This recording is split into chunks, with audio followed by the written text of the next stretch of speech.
State of the Nation.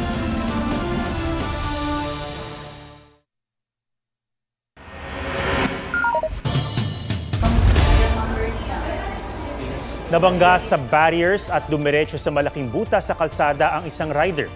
Nangyari yan sa bahagi ng ginagawang kalsada sa Makilala, Cotabato. Na-recover ang motorsiklo habang ang nasubing rider hinihinalang nalunod sa naipong tubig sa butas. Umaasa ang PNP na maglalagay ang DPWH ng reflectorized signages sa ginagawang kalsada. Nanindigan si Julie Dondon Patidongan o alias Totoy na hindi niya kinikilan si Charlie Atong Ang. Sagot niya ni Patidongan kasunod ng paratang ni Ang na hiningan siya ni Patidongan ng 300 million pesos para bawiin ang mga pahayag laban sa negosyante. Naghain na ng reklamo si Ang laban kay Patidongan sa baygiit na wala siyang kinalaman sa pagkawala ng mga sabungero. May report si John Consulta.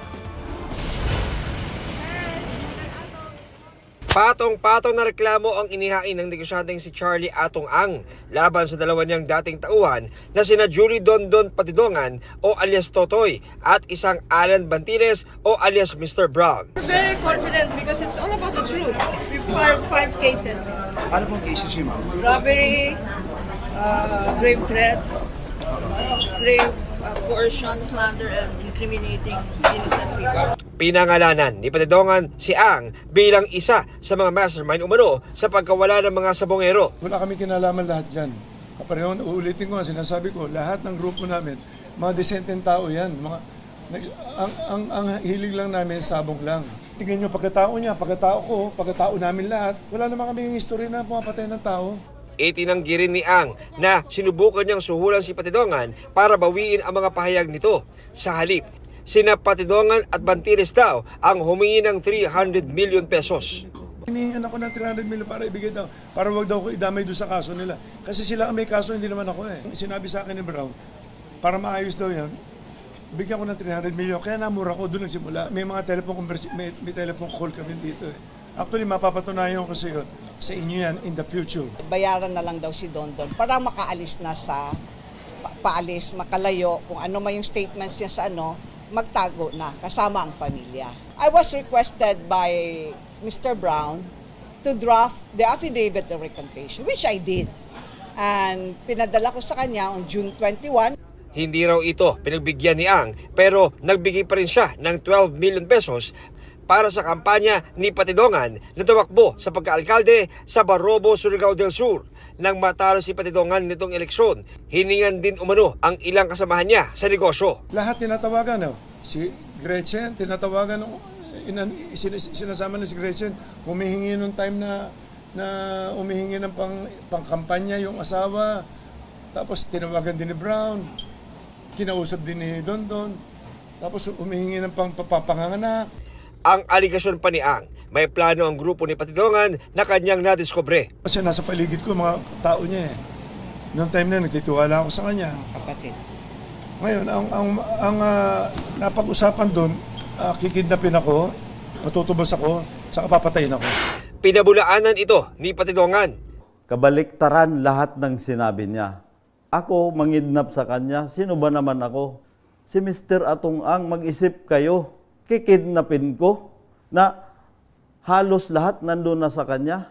Itinanggi rin niyang nanghingi siya ng 300 million pesos. Parang binaliktad niya ang lahat na sinabihan ako doon, tanggapin mo na yan, bawiin mo lahat ng sinasabi mo at mag-abroad ka na lang. Yun ang pagkasabi sa akin. Hindi ako nanghingi. Kwento ni Patidongan, hindi siya, kundi ang kamag-anak ni Ang isa sa 6 na gwardyang kinasuhan sa pagkawala ng mga sabungero sa Manila Arena noong 2021. Pero nakiusap siya sa akin, Don, total marunong ka naman sumagot, kayo na lang, palit na lang kayo. Kasi ito battery na lang ang gumagana dito, yung may opera na yan. Sumunod daw siya sa utos pero pinabayaan daw siya ni Ang. Wala rin aniyang batayan ang mga sinambang murder at frustrated murder laban sa kanya. Alam naman ng Panginoon yan. Kung mayroon man yan, dapat noon pa, di ba? Pinagbintangan lang ako niyan, yung sinasabi niyang murder. Pinapapatay niya yung isang tao doon na nanggugulo. So, sa totoo niyan, pinyansahan pa nga niya ako noon. Pinaglaban ng attorney niya. at kaugnay na pagkakasangkot niya sa robbery sa isang bangko. Absuelto na yan ang attorney ko nga dyan, si Attorney Caroline Cruz, yung katabi niya kanina. Hinihinga namin ng reaksyon si Ang sa mga sinabi ni Patidongan. Ang Department of Justice isasama na bilang suspect sa kaso si Ang at Barreto. Nang tanungin si Justice Secretary Jesus Crispin Rimulya kung kailan makasampa ng kaso ang dalawa. Sooner than later. It will happen. I-evaluate yan ng fiscals, ang ating group of fiscals who will be assigned to evaluate all the evidence so that we will know what cases to file properly. Malalaman nyo rin na totoo. Siguro sa pag-iimbesti niya, may lalabas na totoo dyan. Nang hinga ng reaksyon si Barreto, sinabi niyang makikipag-ugnayan siya kapag handa na siya at kanyang kampo. John Consulta, nagbabalita para sa GMA Integrated News. Walang pasok sa ilang bahagi ng Luzon bukas, July 4, dahil sa mga pag-ulang dala ng low pressure area at habagat. Sinuspindi ang klase sa lahat ng antas sa mga pampubliko at pribadong paaralan sa buong Ilocos Sur, maging sa Kalumpit, Bulacan, Imus, Cavite, Luna, La Union, Tabok City, Kalinga, at sa Dinalupihan at Orani sa Bataan. Gayon din sa Poso Rubio at Umingan sa Pangasinan, at sa Masantol at Candaba sa Pampanga. Sa buong probinsya ng Cavite, suspindido na ang klase ng elementarya hanggang senior high school sa mga pampubliko at pribadong paaralan. Kanselado naman ang face-to-face classes ng kinder hanggang senior high school, pati ang nasa ALS sa Dagupan City. Sa Macabebe, Pampanga, suspendido ang face-to-face classes mula grade school hanggang high school. Bumaha at umulan ng yelo sa ilang lugar sa Luzon at Mindanao dahil sa low pressure area at habagat. Nakiusap naman ang ilang estudyanteng inabutan ng ulan, agahan ang pagsususpinde ng klase. May report si Bernadette Reyes. Nakaranas ng malawakang pagbaha sa ilang pangunahing kalsada sa La Trinidad, Benguer. Tuloy-tuloy kasi ang ulang dulot ng low pressure area. Ilang estudyante at empleyado ang stranded ng mahigit 4 na oras. Sa Malabon, basang-basa naman ang ilang estudyanteng naglakad ng mahigit 1 kilometro matapos suspindihin ng klase. Hiling nila, agahan po nila yung pag-suspend ng klase.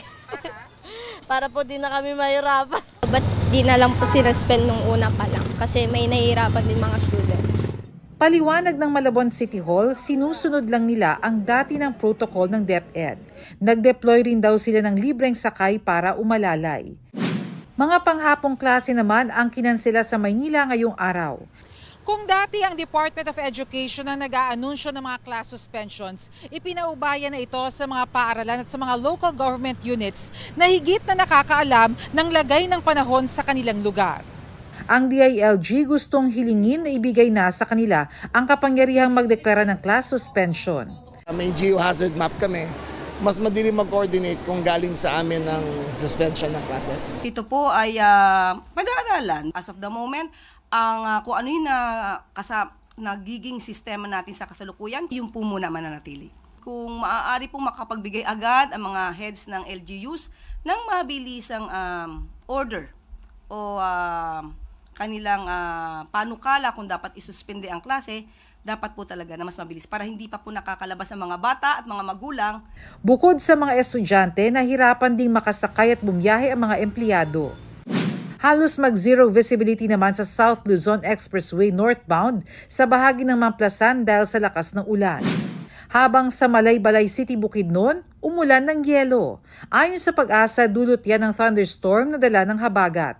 Payo nila sa publiko manatili sa loob ng bahay o sumilong kapag nangyayari ito bilang pag-iingat. Bernadette Reyes, nagbabalita para sa GMA Integrated News. Bago ngayong gabi, muling tumaas ang tsansa na maging bagyo ang binabantiang low pressure area. As of 8 p.m., namataan ng LPA 125 kilometers north-northwest of Calayan, Cagayan. Ayon sa Pag-asa, posible itong mabuo bilang bagyo sa loob ng 24 oras. Kung sakali, tatawagin itong bagyong Bising, ang ikalawang bagyo ngayong taon.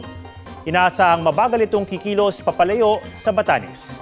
At pagdating ng weekend, unti-unti itong aakyat pahilagang silangan malapit sa Taiwan. Patuloy naman itong hihilahin ng habagat na magpapaulan sa ilang bahagi ng bansa. Tuloy sa 2026 ang rehabilitation ng EDSA at odd-even scheme doon. Iniurong ito dahil inabutan na ng tag-ulan at masusundan din ng Christmas rush sa Burr months. Ayon sa DPWH, planong simula ng EDSA rehab sa unang bahagi ng 2026. Unahin ang mga bahagi ng EDSA na di ganoon karami ang dumadaan. Dagdag ng DPWH, may tinitignan silang mas mabilis at mas murang teknolohiya para sa pagsasaayos ng EDSA. Kapag naisapinal ito, isusumite raw nila sa Pangulo ang rekomendasyon. Matatanda ang imbis na simula noong June 13, sinuspinde ng Pangulo ang EDSA rehab para mas mapag-aralan pa. Anya, matagal at sagabal sa publiko ang unang plano na balak isagawa sa loob ng 2 taon. Pinagtatagaan ng kanilang tiyuhin ang 3 magkakapatid sa Asturias, Cebu. Patay ang 18 anyos na pamangkin na pinagdudahang may relasyon sa asawa ng sospek. Sa imbestigasyon ng pulisya, natutulog ang magkakapatid ng pagtatagain ng kanilang tiyuhin. Kritikal ang 2 nakababatang kapatid ng namatay na biktima. May alitan din umano ang sospek at ama ng mga biktima. Umuwi raw sa kanilang bahay sa Balamban, Cebu ang sospek matapos ang krimen, pero sumuko rin kalaunan sa isang konsehal na nag-turn over sa kanya sa pulis.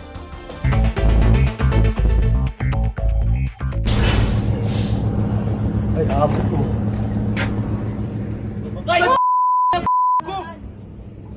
Pampasaherong barkong paalis na mula sa Lucena City na bangga ng fishing vessel. Ligtas sa mga sakay ng 2 barko. Inilipat sa ibang barko ang mga pasahero ng Star Horse Shipping Lines. Sa investigasyon ng Coast Guard, sinalubong ng fishing vessel ang papaalis na barko. Wala pang pahayagang kapitan ng fishing vessel. Rider patay matapos mabangga ng bus sa Matanaw, Davao del Sur. Batay sa investigasyon, napunta sa kabilang linya ang bus ng Pomreno. Pero dahil umulan at basa ang kalsada, nawalan daw ito ng kontrol at nabangga ang rider. Tumilapon ng rider at naipit sa gulong ng bus. Sumuko sa pulisya ang bus driver. No Contact Apprehension Policy o NCAP plano na ring ipatupad ng MMDA sa mga kalsada malapit sa private schools. Nagkakabit na raw ng mga CCTV sa ilang bahagi ng EDSA, Ortigas at Katipunan, malapit sa mga entrada ng Poveda, Lasal Green Hills Xavier School at Immaculate Conception Academy o AICA, Miriam College at Ateneo. Ang traffic enforcers sa mga lugar na yan tatanggalin na. Suportado naman daw ito ng mga private schools. Joseph Morong, nagbabalita para sa GMA Integrated News.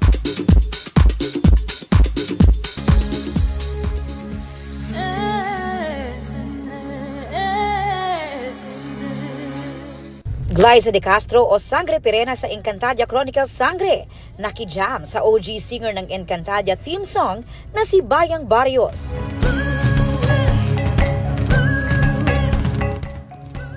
Nagulat ako kasi ang laki ng setup. Merong kulintang, merong chimes and everything. So parang akong nasa Devas bigla na.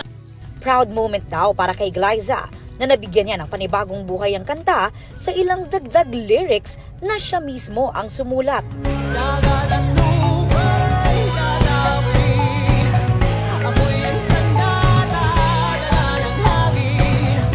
Noong 2005, 2016, ang naririnig lang natin lagi is uwe, uwe. Tapos lang siya, in-explain siya sa akin ni Miss Bayang kung ano yung story behind it.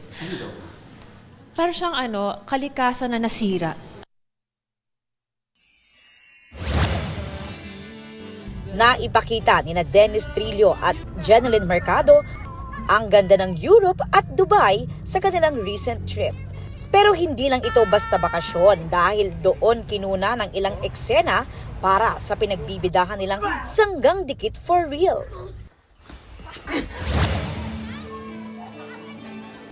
Nagpasaya rin sila ng Global Pinoys. Sa Milan, Italy, nagkaroon sila ng meet and greet at mini press con. Sanggang Dikit for Real!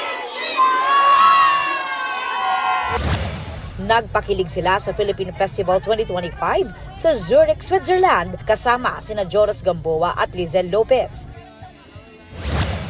Mainit din silang sinalubong sa Global Filipino Career and Entrepreneurship Summit 2025 sa Dubai kasama si Allen Dizon. Aubrey Carampel nagbabalita para sa GMA Integrated News.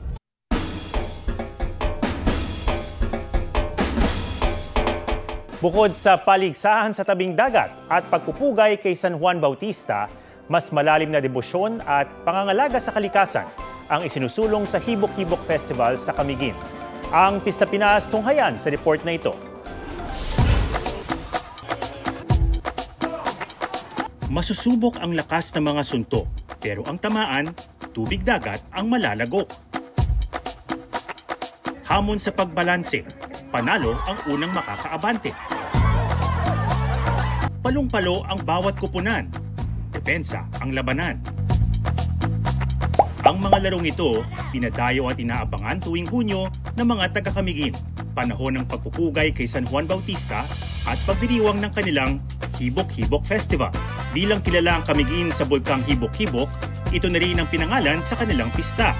It was the objective of the organizer to have fun, to enjoy, to celebrate, to make Camiguin popular. Hibok-Hibok Volcano is located in Camiguin. So, name recall. So that is why Hibok-Hibok was chosen. May fluvial parade at iba't ibang kasiyahan at kompetisyon na idinaraos sa tabing dagat. There is no traffic during this day. Old and young goes to the sea to celebrate. Pero ang laban, dinala na rin nila sa ilalim ng tubig. Ang kalaban, mga basurang itinatapon sa dagat. Napakahalaga ang ng Escob Basurero dito sa isla ng Camiguin dahil ang aming isla ay isa sa tourist destination dito sa Pilipinas. Tumutulong sa paglilinis ng karagatan, pagpapanatili ng kalikasan. Isa si Julian Amariento sa mga magigiting na sumisisid para linisin ang karagatan ng Camiguin. Tuwing Hibok-Hibok Festival, mas pinaiigting ang laban sa pamamagitan ng scuba basurero, underwater cleanup drive, pero paligsahan din ng mga volunteer scuba diver sa paramihan ng basurang makukuha. Ngayong taon, mahigit 40 kilo ng basura ang nakolekta ni Julian. Ang karaniwang makikitin doon sa ilalim ay yung glass bottles, old clothes, nylon ropes. Nagtulak po sa akin para makaisa nitong aktibidad para mabigyan pang tiyempo ang ating karagatan. Kaya hindi lang ito basta pista, pagpapaalala rin na pangalagaan ng kanilang kabuhayan na pangingisda, protektahan ang yamang dagat at baybayin para sa susunod pang Hibok-Hibok Festival. Yan po ang State of the Nation para sa mas malaking misyon at para sa mas malawak na paglilingkod sa bayan. Ako si Ato Maraulio mula sa GMA Integrated News, ang News Authority ng Pilipino.